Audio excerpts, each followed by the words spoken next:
कभी कभी रात में नींद नहीं आती बहुत सारे लोगों को, क्योंकि इतने सारे विचार चलते हैं।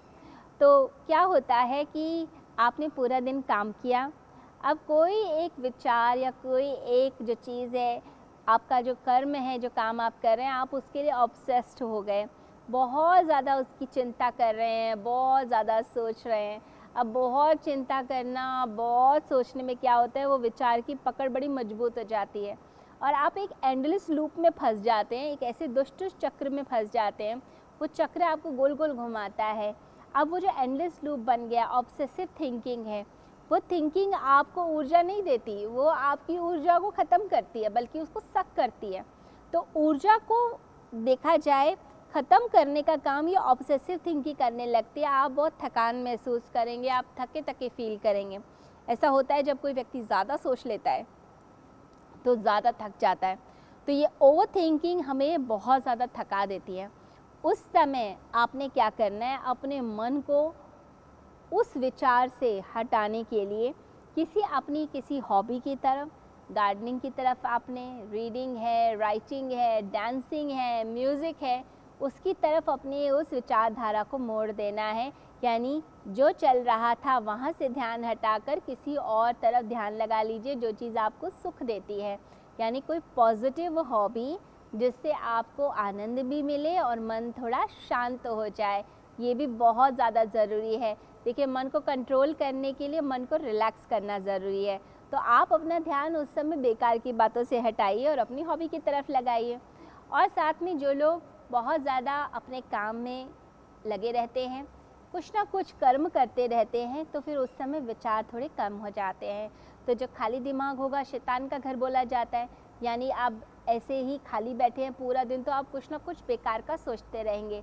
इससे अच्छा तो ये है आप अपने काम में लग जाइए। अगर उस दिन कोई काम नहीं है तो चलिए अपने घर को साफ़ करने में लग जाएं, अपने कमरे को मैनेज करें, अपनी टेबल को मैनेज करें, अच्छे अच्छे ऑथर्स की किताबें लीजिए, उन्हें पढ़ना शुरू करिए, किसी अच्छे सत्संग को सुन लीजिए, किसी म्यूज़िक कॉन्सर्ट में चले जाइए। तो इस तरीके से अपने माइंड को इन्वॉल्व कीजिए पॉजिटिविटी की तरफ। इससे आपके अंदर एक पॉजिटिव ऊर्जा आने लग जाएगी। साथ ही साथ कभी कभी डायरी भी लिखा कीजिए। जिन लोगों को डायरी राइटिंग की आदत होती है उनका माइंड बड़ा अच्छा रहता है, क्योंकि देखिए हर चीज़ आप शेयर तो कर नहीं सकते और हर समय आपके दोस्त भी नहीं मिल सकते, और कुछ बातें ऐसी होती हैं जो आप सबसे नहीं भी कह सकते हैं। तो उस समय उसे डायरी पर नोट कर लेना चाहिए। आप जब डायरी से लिखते हैं, उसमें अपने विचारों को प्रकट करते हैं, तो आपको भी पता चलता है अपने बारे में कि आपकी क्या सोच है, आप किस सोच वाले व्यक्ति हैं, क्या मन में आपके चलता है, ये आपको भी पता चलेगा। तो आप जो है थोड़ा डायरी लिखिए। और साथ में जो आपका काम है, जिसके लिए आप इतना चिंतित हैं, इतने चिंता आप कर रहे हैं, इतना ज़्यादा आप सोच रहे हैं, आपने क्या करना है, अपने माइंड को उस चीज़ से छुट्टी दे देनी है। माइंड को कहना है कि काम का समय अब समाप्त हो गया है, अब इसके बाद मैंने कुछ नहीं सोचना, ना मैंने कोई काम करना है। तो आपने अपने माइंड को छुट्टी देनी है। अपने आप को ओवर थिंकिंग का शिकार करने की जगह अपने आप को एक क्रिएटिव थिंकिंग की तरफ लेकर जाना है, सफिशिएंट थिंकिंग की तरफ लेकर जाना है। देखिए, जब हम छोटे थे तब हम क्या करते थे, जो सही होता था बस वो काम करते थे, और जो सही नहीं होता था वो काम नहीं करते थे। अगर किसी बच्चे से पूछा जाए कि आप ओवर थिंकिंग करते हो, तो बच्चा कहेगा वो क्या होती है, ओवर थिंकिंग क्या है, ज़्यादा सोचना क्या होता है, उसे तो पता भी नहीं होता। लेकिन जैसे जैसे हमारी उम्र बढ़ती है, हम लोगों की विचारधाराएं, लोगों की बातें, इन्फॉर्मेशन, समाज में व्यवहार कैसे करना है, एटिकेट्स क्या है, पता नहीं क्या क्या चीज़ें हम अपनी इन्फॉर्मेशन ओवरलोड कर लेते हैं।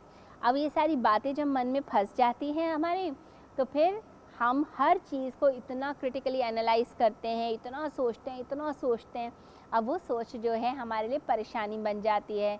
तो बहुत ज़्यादा माइंड का जो सोचना है, ये भी एक तरह की नेगेटिव हैबिट है, और इस हैबिट को हम रिप्लेस कर सकते हैं पॉजिटिव हैबिट से। यानी जब हम गलत सलत सोचते हैं, उस गलत सलत सोचने को सही सोचने से रिप्लेस कीजिए और सफिशिएंट थिंकिंग की तरफ लेकर आइए। देखिए क्या करना है, सारा दिन मत सोचिए हर चीज़ को लेकर, किसी काम को लेकर, किसी चिंता को लेकर आप बहुत ज़्यादा सोचने में लगते हैं। आपने क्या करना है, अपने लिए एक समय निकालिए कि ये 1 घंटा मुझे सोचना है अपने भविष्य के लिए, अपने करियर के लिए, अपने फाइनेंस के लिए, अपने आगे की ज़िंदगी के लिए। तो वो 1 आवर जो होगा उसके अंदर आप सब सोच लीजिए और अपनी डायरी में नोट कर लीजिए। देखिए कई बार क्या है, लोग जो हैं सोचते हैं कि ज़्यादा सोचने से हम ज़्यादा स्मार्ट बन जाएंगे, ऐसा नहीं है।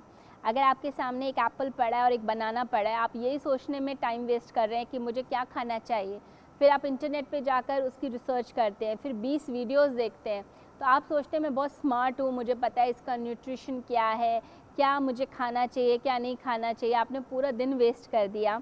आप स्मार्ट समझते हैं, आप स्मार्ट नहीं हैं, आप मूर्ख हैं। जो व्यक्ति ये बात समझ जाता है कि किस काम को कितना समय देना है, कितनी मुझे उसको वैल्यू देनी है, कितनी मुझे उसे एनर्जी देनी है, जब आपको ये बात समझ आ जाती है तब आप स्मार्ट कहलाते हैं। तो एप्पल और बनाना को चूज़ करने में आपको फ्यू सेकंड्स लगने चाहिए कि मुझे क्या खाना है, क्या चीज़ मेरी सेहत के लिए अच्छी है, क्या मुझे बनाना सूट करता है या मुझे एप्पल सूट करता है। लेकिन अगर आप बहुत ज़्यादा उसे एनालाइज़ करने में लगेंगे, यानी अपना टाइम आप वेस्ट करते हैं। दूसरी चीज़, अगर आप जो है किसी पार्टी में जा रहे हैं, अब वहाँ पर क्या ड्रेस पहनी है इसके लिए आपने 2-2 3-3 घंटे बर्बाद कर दिए, यानी आप अपना टाइम वेस्ट करते हैं। आप जो है आधा घंटा मैक्सिमम लगा लीजिए कि मुझे क्या ड्रेस पहननी है, क्या मेकअप करना है या मुझे क्या गिफ्ट लेकर जाना है, इतना चलेगा। लेकिन अगर कोई व्यक्ति अपने करियर के लिए ज़्यादा नहीं सोचता, तब समझ लीजिए वो मूर्ख व्यक्ति है, क्योंकि करियर सिलेक्शन जो है ज़िंदगी भर का डिसीजन है। आपकी शादी आपकी ज़िंदगी भर का डिसीजन है। किससे आपने शादी करनी है, कौन सा करियर लेना है, ये इम्पॉर्टेंट डिसीजन होते हैं। इसमें ज़्यादा सोच में समय लगाइए, इसमें आप चाहे कुछ दिन लगा दीजिए, महीने लगा दीजिए, सोच समझ कर डिसीजन ले लीजिए। लेकिन अगर आपको यही नहीं पता किस चीज़ में समय ज़्यादा लगाना है और किस चीज़ में समय कम लगाना है, तो आप मूर्ख बन जाते हैं। ये माइंड जो है ये गेम्स खेलता है और आप इस गेम्स में फंसते हैं। देखिए माइंड का यूटिलाइजेशन हमें करना है अपने बेनिफिट के लिए, ना कि अपने लॉस के लिए। जो व्यक्ति समझदार होता है वो अपने माइंड को, अपनी सोच को यूज़ करता है अपने भले के लिए। तो अगर मुझे करियर प्लान करना है तो मैं उसके लिए मैं ज़्यादा सोचूं और अच्छे से डिसीजन लूं, एडवाइस लूं, करियर काउंसलिंग लूं और उसके बाद फिर मैं किसी डिसीजन पर आऊं। लेकिन उसमें भी ये ध्यान रखना होगा कि जो हमारा थिंकिंग टाइम है उसी टाइम को हम ज़्यादा यूज़ करें अपने सोचने में और अपनी प्लानिंग में।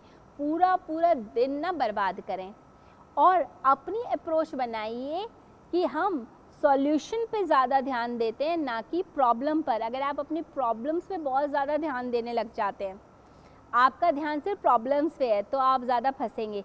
देखिए अगर कोई व्यक्ति बहुत नेगेटिव अप्रोच का है, वो हर समय प्रॉब्लम्स की बातें करेगा, ये प्रॉब्लम है, वो प्रॉब्लम है। और अगर कोई व्यक्ति ज़्यादा पॉजिटिव है तो वो सारा टाइम सॉल्यूशन की बातें करेगा। अब दोनों ही चीज़ में क्या होता है, सोचना ज़्यादा हो जाता है।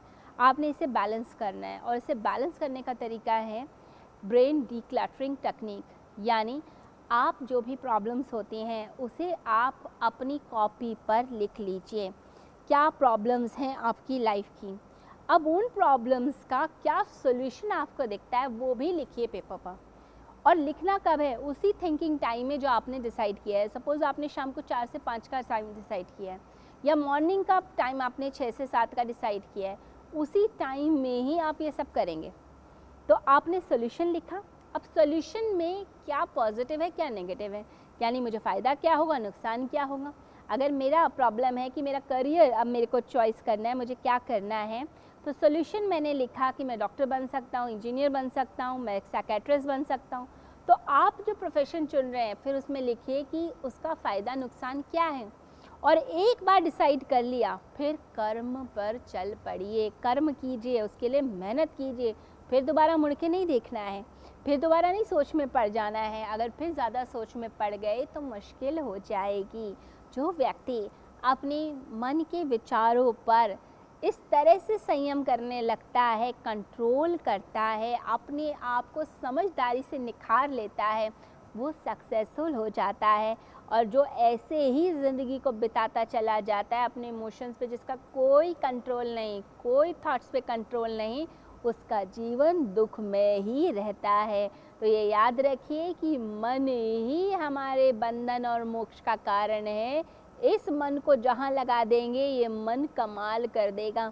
आप इसे परमात्मा में लगा देंगे तो ये आपको मुक्ति की ओर लेकर चला जाएगा, और आप अगर इसे संसार में लेकर चले जाएंगे तो यह आपको संसार में विजयी बना देगा। तो यह आपका डिसीजन है कि आपने इसे लगाना कहाँ है। जो चतुर होते हैं, समझदार होते हैं, वो इस संसार में भी विजय होते हैं और साथ ही परमात्मा के जगत में भी विजयी होते हैं। अपने आप को मुक्ति के पथ पर ले जाते हैं और अपना कल्याण कर लेते हैं।